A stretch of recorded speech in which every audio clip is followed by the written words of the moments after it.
Flash ಇಡ್ಸೋಣ. Mobile down ಮಾಡ್ರಿ. ಯಾರೋ ಮುಂದೆ ಕುಂದ್ರೆ ಕ್ಯಾಮ್ರಾ.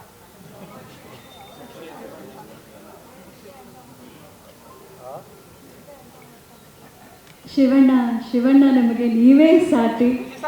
ವಿಜಯ್ ಸರ್ ಅಂದ್ಕೊಂಡ್ರು ನಿಮಗೆ ಒಂದು ಸರ್ಪ್ರೈಸ್ ಕೊಡಬೇಕು, ನೀವು ತೋರಿಸೋ ಪ್ರೀತಿಗೆ ಬೆಂಬಲಕ್ಕೆ ಒಂದು ಥ್ಯಾಂಕ್ ಯು ಹೇಳಬೇಕು ಅಂತ ಅವರು ಯೋಚನೆ ಮಾಡಿದ್ರೆ ಅದಕ್ಕೂ ಒಂದು ಹೆಜ್ಜೆ ಮೇಲೆ ಅವ್ರು ಯೋಚನೆ ಮಾಡಿದ್ದಾರೆ.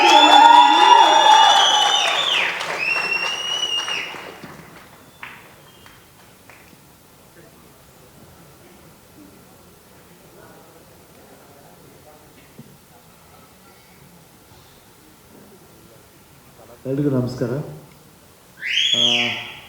ಇಲ್ಲಿ ಬಂದಿದ್ದ ಮೇನ್ ರೀಸನ್ 3 ಜನಗಳಿಗೆ.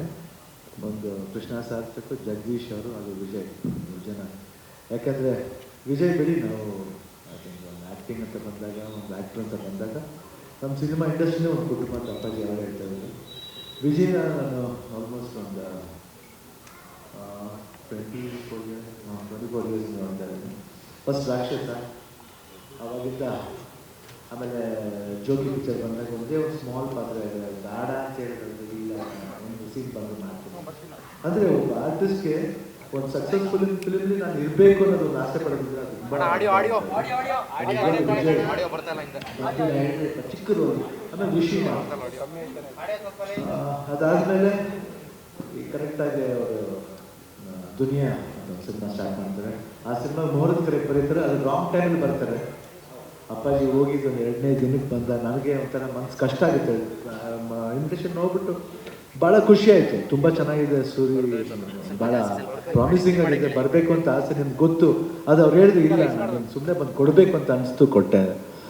ಅದಾದಮೇಲೆ ಸಿನಿಮಾ ರಿಲೀಸ್ ಆದಮೇಲೆ ನಾನು ಥಿಯೇಟ್ರಿಗೆ ಹೋಗಿ ನೋಡಿದ್ದೀನಿ ಸಿನಿಮಾನ. PVR ಥಿಯೇಟ್ರಿಗೆ ಹೋಗಿ ನೋಡಿದೆ. ಆಮೇಲೆ ಆ ಸಿನಿಮಾ ನೋಡಿ ಭಾಳ ಖುಷಿ ಆಯಿತು. ಅಲ್ಲಿಂದ ದುನಿಯಾ ವಿಜಯ್ ಜೊತೆಲಿ ಲೂಸ್ ಮಾದ ಅಂತ ಇನ್ನೊಬ್ಬರು ಆರ್ಟಿಸ್ಟ್, ನನಗೆ ತುಂಬ ಇಷ್ಟವಾದ ಆ್ಯಕ್ಟ್ರ್ ಅನ್ನೋದನ್ನು ಲೂಸ್ ಮಾದ ನನಗೆ ಭಾಳ ಫೇವ್ರೇಟ್. ನನಗೆ ವಿಜಯ್ ಜೊತೆಲಿ ಅವರು ಅಷ್ಟೇ ತುಂಬ ಪ್ರಾಮಿಸಿಂಗ್ ಮಾಡಿದರು. ಅವ್ರದ್ದೇ ಸಿನಿಮಾ ಭಾಳ ಅದ್ಭುತವಾದ. ನಾನು ಹೇಳಿದೆ 100% ಇದು ಯಾವ ಮಟ್ಟಿಗೆ ಹೋಗುತ್ತೆ ಅಂತ ಗೊತ್ತಾ. ಆ ಪಿಕ್ಚರ್ಲಿ ಫಸ್ಟ್ ಪಿಕ್ಚರು ಸ್ಟೇಟ್ ಅವಾರ್ಡು ಬಂತು ದುನಿಯಾ ವಿಜಯ್ಗೆ. ಯಾಕೆ ನಮಗೆಲ್ಲ ಓಮ್ಲಿ ಬಂತು, 25 ಸಿನಿಮಾ ಆದ್ಮೇಲೆ ಬಂತು. ಬಟ್ ಫಸ್ಟ್ ಸಿನಿಮಾದಲ್ಲಿ ಅವ್ರು ಸ್ಟೇಟ್ ಅವಾರ್ಡ್ ಸಿಕ್ತು, ಭಾಳ ಖುಷಿಯಾಯಿತು. ಒಂದು ಪ್ರಾಮಿಸಿಂಗ್, ಒಂದು ಆ್ಯಕ್ಷನ್ ಹೀರೋ ಬಂದರು.